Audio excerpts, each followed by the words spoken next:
Siguro itong huli na lang po si take advantage, nandito na rin po si Ma'am Alice, no? Siguro we will have an executive session probably before we wrap up, no? Ito pong hearing na ito, kasi sabi nga kanina, bugbog na kayo, pagod ka na, no? Hindi nga 12 hours sa Kongreso, dito ilang oras. Siyempre, siguro naawaan sa sarili mo, pero siguro dapat maawa rin tayo doon sa mga naging biktima ng Pogo. Ikaw ba ay mastermind o willing ka ba magsabi kung talaga meron nasa likuran ng whole operation na ito? Your Honor, hindi pa ako mastermind. Masasabi ko po, isa pa akong victim. Victim. So, ikaw ay biktima. O kaya, pawn. No? Ikaw ay ginagamit ng isang criminal syndicate, international group o crime syndicate. Your Honor, hindi naman po siya ginamit. If ever po, kung meron man po ako na itulong, ano po akong tao, helpful akong tao. Kung meron man po, yun lang po. Pero sa mga activities po na ginawa or sa mga allegations po, wala pa akong kinalaman. Kasi Madam Chair, no, siguro sabihin ko lang kay Madam Alice, no, tanong ko lang kung kayo po tingin nyo sa ganitong operasyon, kayo ba ay guilty or kayo ba most guilty o tingin mo meron pang mas guilty sa inyo dito sa ganitong operasyon? Hindi po ako guilty po. So, hindi kayo most guilty. Meron pang mas guilty. Kumbaga may mastermind pa talaga. Hindi less guilty. Hindi guilty talaga. Sige po. Go, Hopi. Your Honor, I think sa tagal po na investigation, alam na rin po ng committee po, especially chaired by our Madam Chairman, who's really at the back of everything po. Kaya ako natanong kasi, baka sa executive session, sana sa uli, ay may pagkakataon pa kayong sabihin kung sino man yung talagang nasa likuran. Kasi nga, kung sabi mo ikaw ay biktima, maawa din tayo sa mga naging biktima ng Pogo, di ba? So, sa executive session, hindi pwedeng ilabas yun, no? Sa media, sa publiko.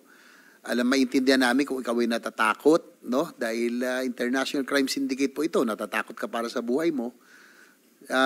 Para din mabawasan siguro yung kasalanan mo kung sakali sa executive session ay willing ka bang sabihin kung sino yung most guilty na sinasabi mo?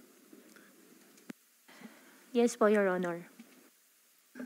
Madam Chair, so I wrap up. So I'm expecting that Ms. Alice Go will divulge the real masterminds of the operation of this international crime syndicate, and we'll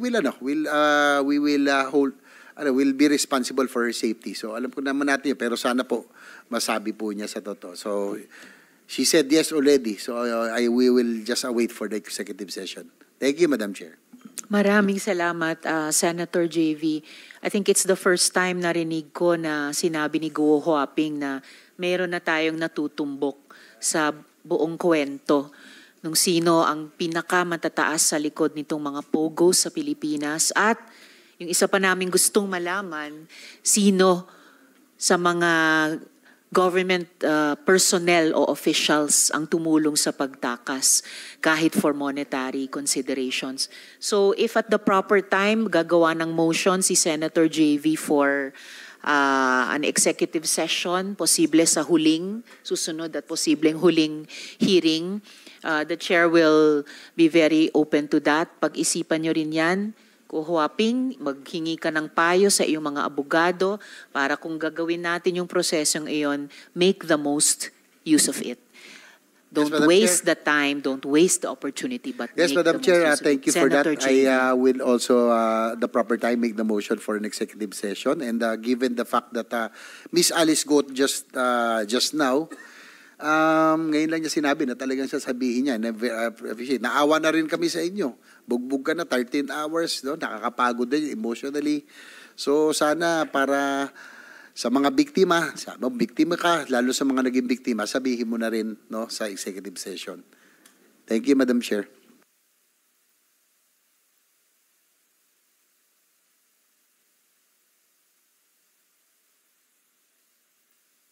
Madam Chair, with that, if we have the time, probably, if I move that we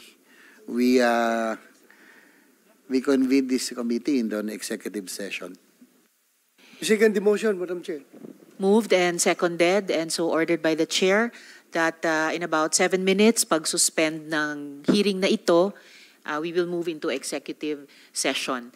We still have 7 minutes and babalik ako kay Senator De La Rosa dahil may suspended interpellation kayo. But just before that, sa pending matter ng executive session, actually, we have a room available pero pumasok din yung request ng counsel ni Guo Huaping na si Attorney David, who is also a resource person na sa next or last hearing na lang. So kaming, and Majo, just to update you, kaming mga members ng committee, ready kami to go into executive session now. We have a room available, but in a way, it's also partly your call, no? Handa ka na ba ngayon or sa susunod na hearing pa? Pero ngayon na sana, Miss Alice, Guo Huaping, ako naniniwala ako sa timeliness ng mga bagay-bagay.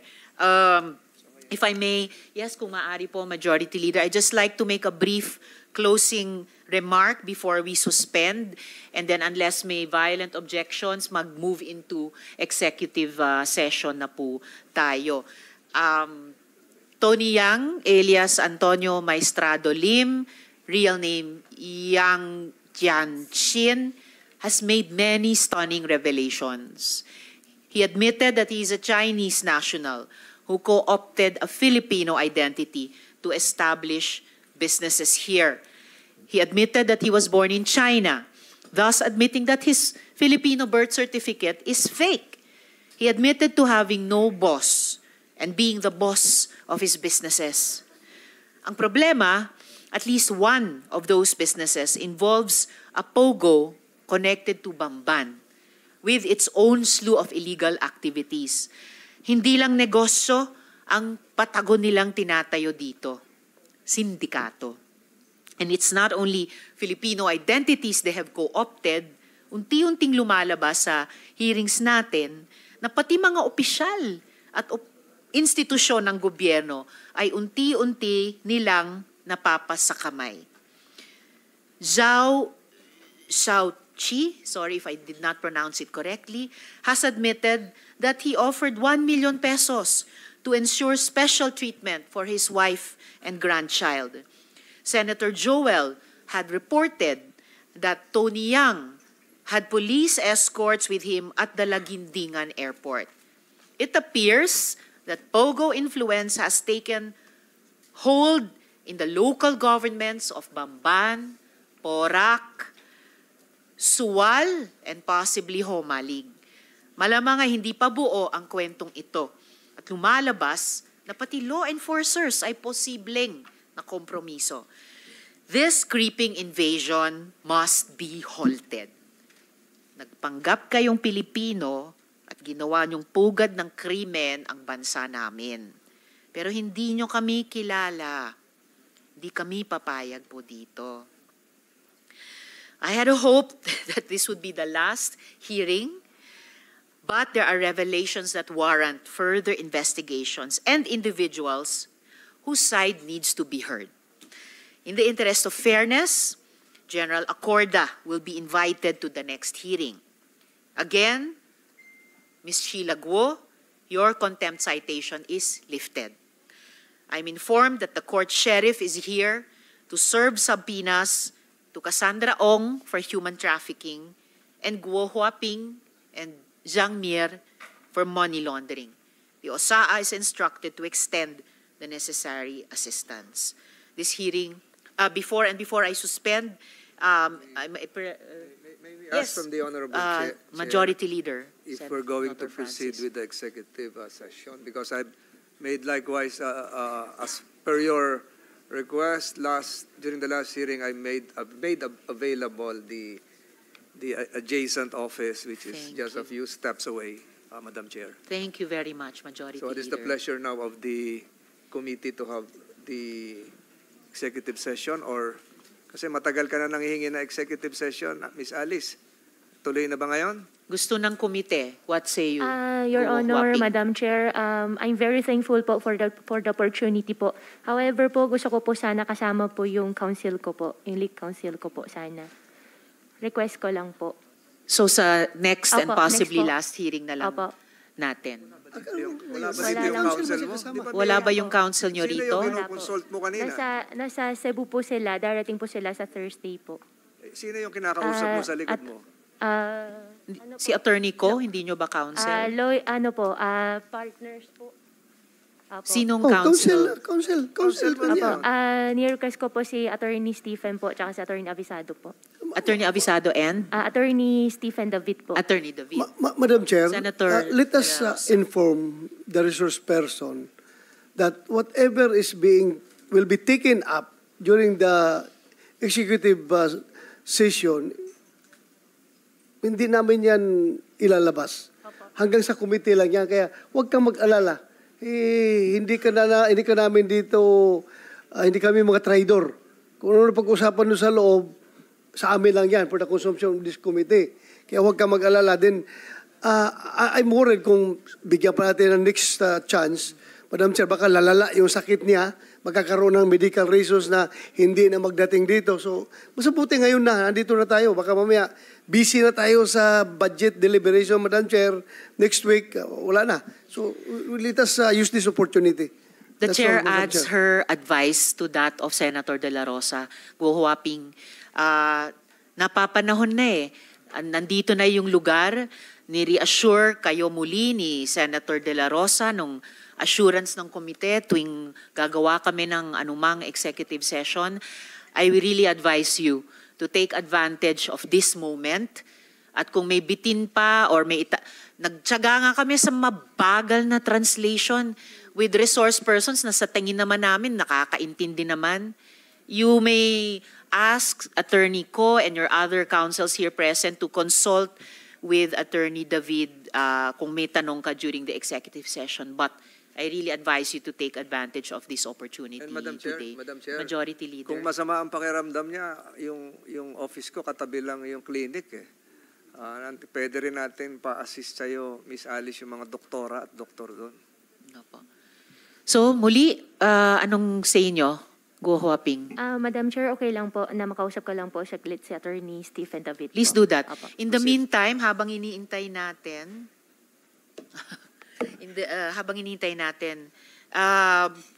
ipapapirma namin, Mayor Kalugay, sa inyo itong waiver of confidentiality. So, Paige, sinong mga, yes ma'am, salamat.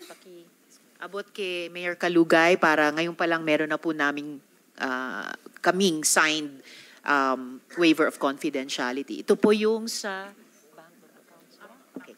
Ito po yung sa bank accounts na pinag-usapan nyo kanina ng aking mga Opo, colleagues. Madam Chair. Salamat, Mayor Kalugay. Alright. Yes.